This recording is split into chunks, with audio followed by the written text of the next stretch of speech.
काँग्रेसने गरिबी हटावची घोषणा देऊन जनतेची वारंवार फसवणूक केली आहे। मात्र नेमकी कुणाची गरिबी हटली असा टोला लगावण्यात आलाय। तसंच रोजगार हमी योजनेवरूनही आघाडीवर खुमासदार टीका करण्यात आली आहे। पण गरिबी हटली असेल तर ती फक्त काँग्रेस पार्टीच्या नेत्यांची, कार्यकर्त्यांची, चेले चपाट्यांची आणि चमच्यांची गरिबी आहे। सोनिया गांधी जिंदाबाद, शरद पवार जिंदाबाद, मेरा भारत महान और कम से कम दो मुझे देशी दारू का दुकान।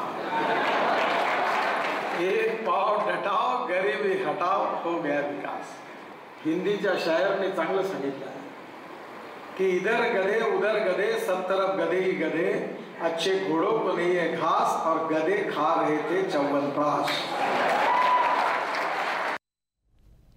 भुसावळमध्ये नितीन गडकरी बोलत होते त्यावेळी त्यांनी काँग्रेस राष्ट्रवादी काँग्रेसवर टीका केलेली आहे। ईशान्य मुंबईचे भाजप उमेदवार मनोज कोटक यांनी मुलुंड स्थानकावर जाऊन मुंबईकर प्रवाशांसोबत संवाद साधला।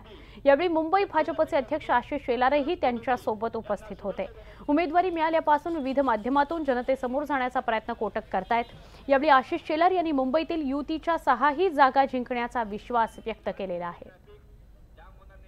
त्यामध्ये दिल्लीमध्ये असा एक खासदार आपला मुंबईतला असा जाणं हवा आहे की जो सच्चा मुंबईकर म्हणून खरे साई उमेदवार आमचे तसे उत्तमच आहेत, पण अर्बन प्लॅनिंग, अर्बन डिझाईन आणि अर्बन आर्किटेक्चर आणि अर्बन इन्फ्रास्ट्रक्चर याचा मुंबईचा आवाज हा मनोज कोटकजीच्या रूपाने दिल्लीत जाईल असा मला खूप विश्वास आहे।